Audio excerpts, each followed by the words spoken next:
Good afternoon, Eliane. Bonjour. Bonjour. Today is January 2nd, 2017. We're in Pinole, California, interviewing Eliane Robbins, who lived in Paris, France, during the German occupation. And if it's all right, I would just like to ask you a few questions about that experience. Oui, ok, bien sûr. First, can you tell me a little bit about what life in Paris was like before the Germans came? Well, then I was beyond my teenager years, and it was a normal life, going to school every morning, and you really don't think about life. You just get up in the morning and go to school and come home at night. And you were a young teenager before the Germans arrived, right? Yes. And I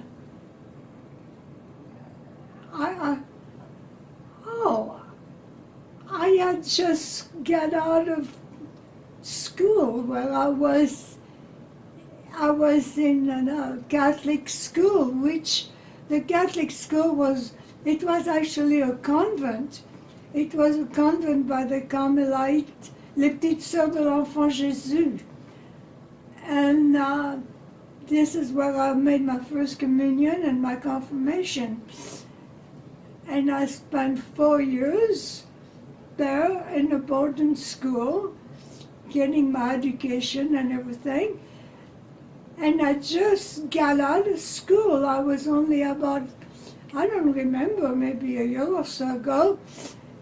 And I moved in with my dad because my dad and my mother were separated. So I moved in with my dad in this apartment. And the next thing I know, I was talking on the balcony to the neighbor across the street saying, "We're at war. Germany invaded Poland." This is what I remember so vividly. And you were about 14 years old then? Yes. Just starting your teenager years. Just starting my teenager, and just starting living it up because I'd been in a convent, and the only time I was getting out was going to my grandparents. I was on vacation, vacation and Easter vacation and a big vacation, but I really wasn't living in Paris. My convent was in Versailles, and on a Sunday we used to go for big long walks and everything, but I actually never lived in Paris before the war. And do you remember when the Germans arrived? Do you remember those days? When the Germans arrived, I really can't remember. It just seemed like there was, you see, we left Paris. We had to evacuate Paris. So we all left Paris in the car, and my dad was taking me down to my grandmother, and the rest of the people from Citroën. We were evacuating. We had to evacuate Paris because I figured. Why did you have to evacuate? Was this just Because for your own the German- personal safety? Because the Germans were coming, and the government, nobody knew what they were going to do. If they were going to go blow it up or bomb us or what. So we had to leave. So it was like a big exodus. Everybody, some people living on bicycle, on chariot. My dad being up high at Citroën.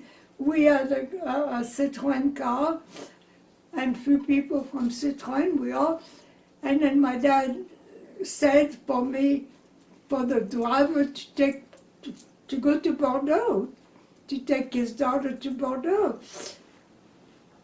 And then we stopped one night in a pretty little place in Auberge, very pretty little hotel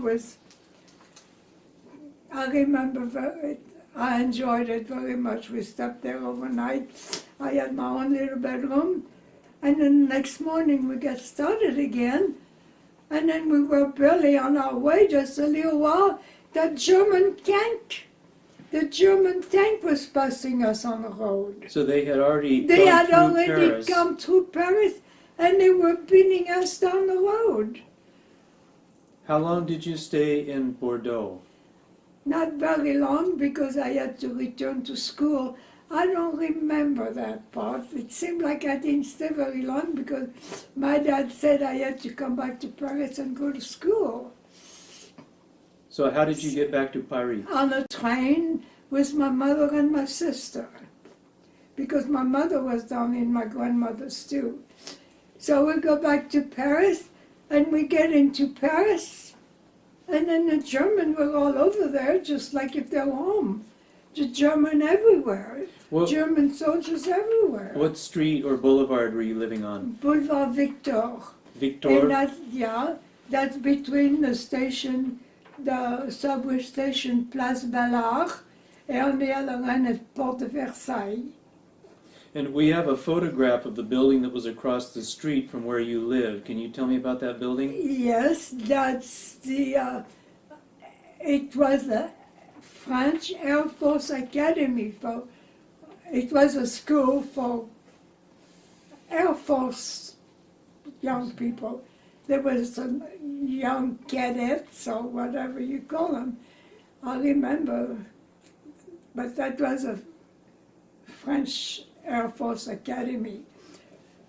And that was full of German with big gun on top of the buildings. So the Germans took over the Took French over, Air Force Academy and building. they had Germans standing in front and German flag, and that's it. We come back and they were already So across the settled street down, from your across home, the street from the house. the Germans had taken over. What was it like to be? Could you go out on the street and go down the street with the Germans there? Yeah. What was that like? Just, like you Scary. kind of wonder, can I walk or can I do anything? But pretty soon you get used to it. And, Did they have guns? oh yes, gun, always gun. Oh, gun on that. Yeah. And their uniform were, except for the officers and the SS, their uniform was kind of sloppy, gray. They didn't look good. All the guys, all the soldiers that were marching every morning, they didn't look so good. Did they look at you a lot? I mean, Yes, they used to whistle at me. because you were a teenager. You Yeah, were a and I was on teenage- my bicycle. Yeah. And in France, you let your skirt kind of fly, and they used to whistle at me and say, "Oh la la, mademoiselle," and yeah. So Okay. could you whistle back or Oh wink at no, them? no. Why not? You don't look back, and you look like, hey, don't even look at me. Oh no. Why No, couldn't you? because we had orders from either on the radio or the SS, or the FFI. I don't know, we were told, I don't know how, was it in the radio or the newspaper, but do not, there was a word, there is a word. Fraternize? No, it is a different word, but patronize with a German or you'd be in But you trouble. think some of this might have come from FFI? Yes. And then you find out pretty soon that some of the women who went with German had their head shaved.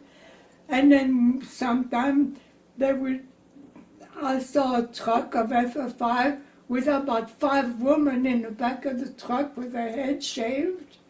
That's to remind everybody, just don't patronize. Collaborate.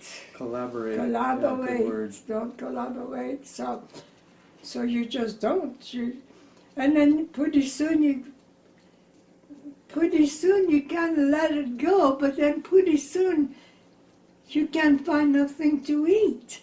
The markets are empty. Why? The stores are empty because the German needs to eat. There is a whole army here of German. They have to be fed, and they were taking our food. Did they go to the store and buy the food? I don't think so. They requisition. they would come in and take stuff. That's the way I understand. They would come in and take stuff, and the butter and what. They would take everything. Pretty soon there was nothing. We go to the market, there was rutabagas, and there was nothing. There was a few cookies, rutabagas, and some green. My dad had people working at the plant, and he was getting stuff on the hand. A lot of black market was going on too. If you had money, you could always buy something on the hand. But then you had to be careful, and then pretty soon people disappear around you. There is people in your building, you see German come and get them, then you don't see them anymore. Why did the Germans take them? Because they were Jewish. Oh. That's when they start rounding up the Jewish people. And then for a while they were advertising that they need people to work in Germany. And then I know a couple of girls that wanted to go and asked me if I wanted to go, and I didn't want to go. They were working in Germany.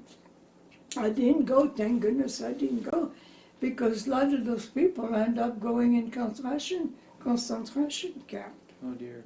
And your dad ran the Citron factory, Yeah. and you told me earlier something about he was helping to hide or harbor some of the Jewish people. Yeah, I know for a fact that all through the war, he had somebody hiding in there.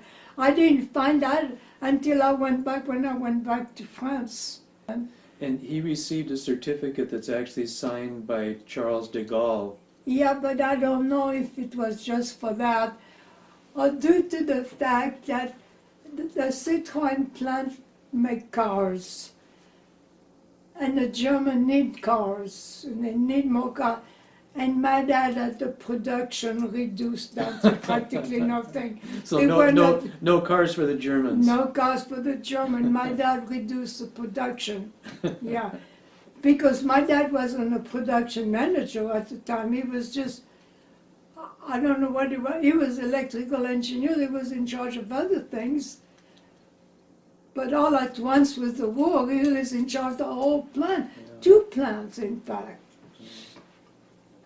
Yeah, and we were called lots of time in the middle of the night because there was another plant, something happened. Anyway, my dad played a big role during the war, and maybe more than I knew, because he used to hide under the bed with a radio, and he listened to the BBC, to the messages. So maybe. So were you not supposed to have a radio? You're not supposed to listen to the BBC, I guess, because we're not supposed to. Well, what were we doing under the bed? Looking at, I don't know, we were not supposed to, I guess. And then pretty soon, they turned off the heat. We couldn't use water heater, no more water heater in the building. Turn off the gas at 7 o'clock at night. I don't know about the electricity, but everything was coming down to, like, we couldn't do this, we couldn't do that.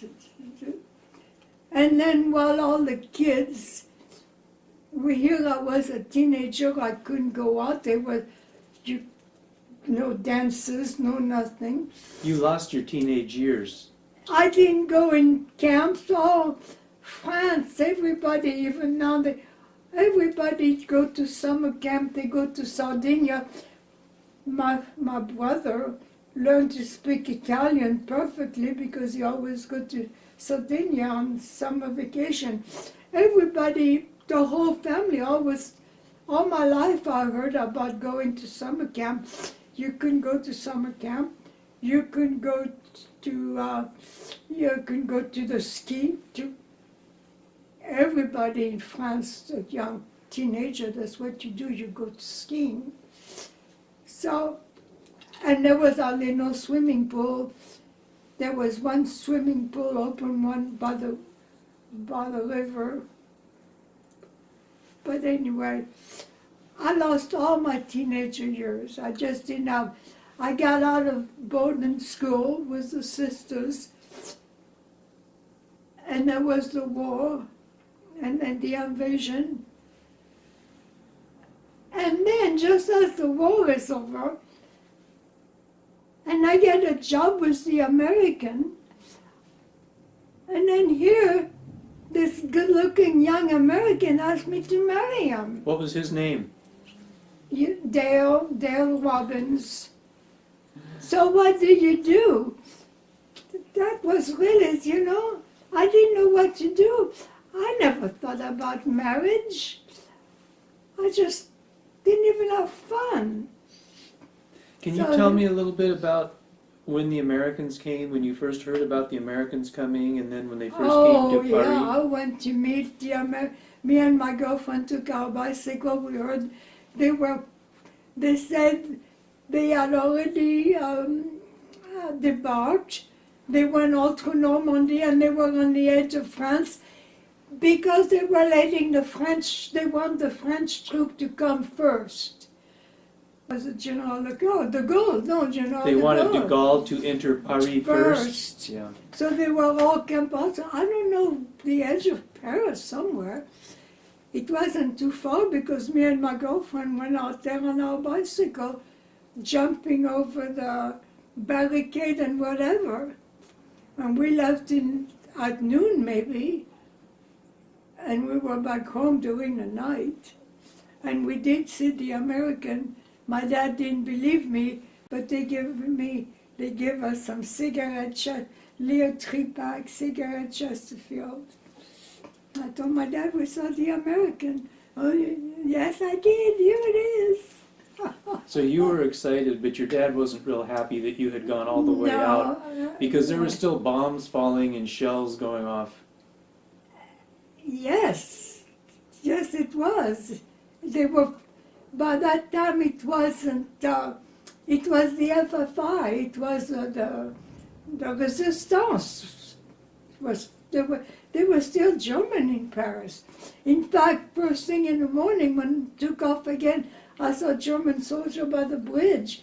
There were still German soldiers here and there that got shot by the Resistance or whoever had a gun. Oh gosh. But I saw dead German soldiers. Wow. Yeah, I did. I saw dead German soldiers on the street. And me living across the street from this place with cannon on the...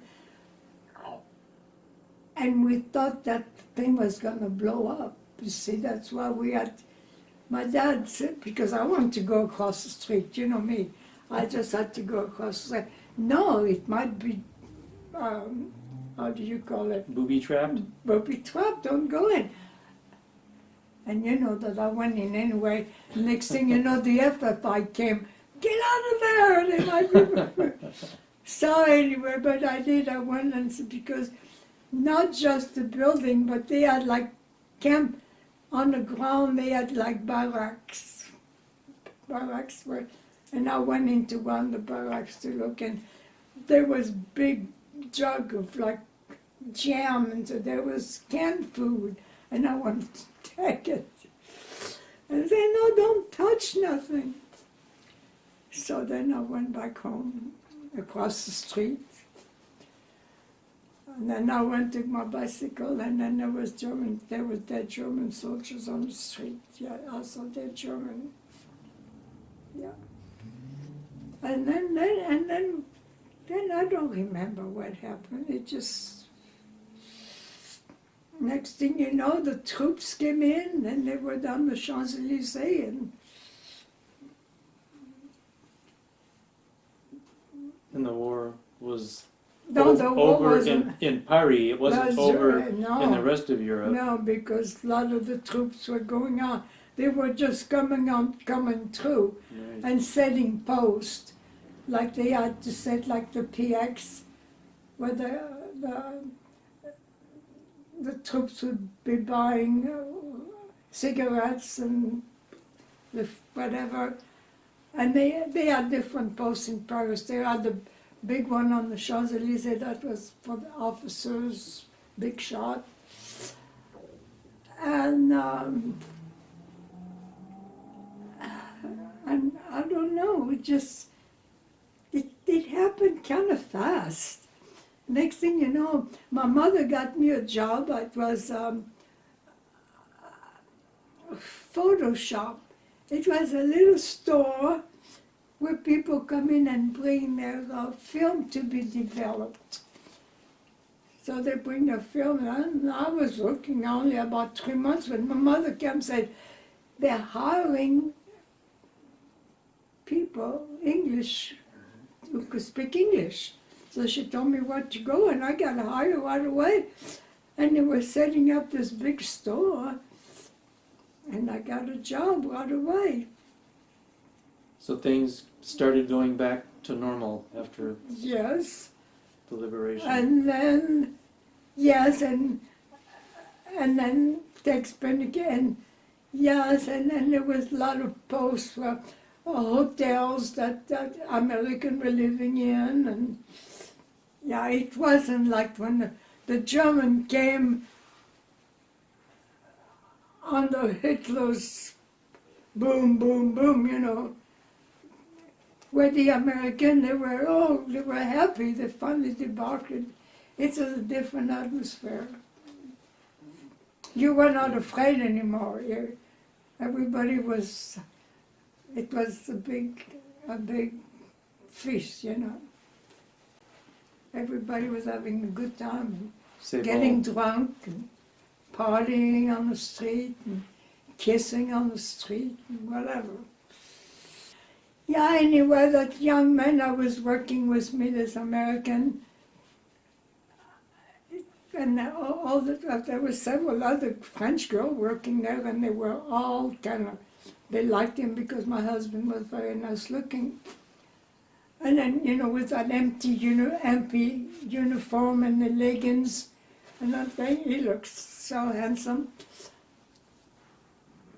And all the girls wanted to date with him, and I wasn't like that. Next thing you know, he's asking me for a date with all these girls. Okay, go for a date, and go for a date, and we went out dancing. He takes me to his base, and we eating peanut butter. I had never had peanut butter.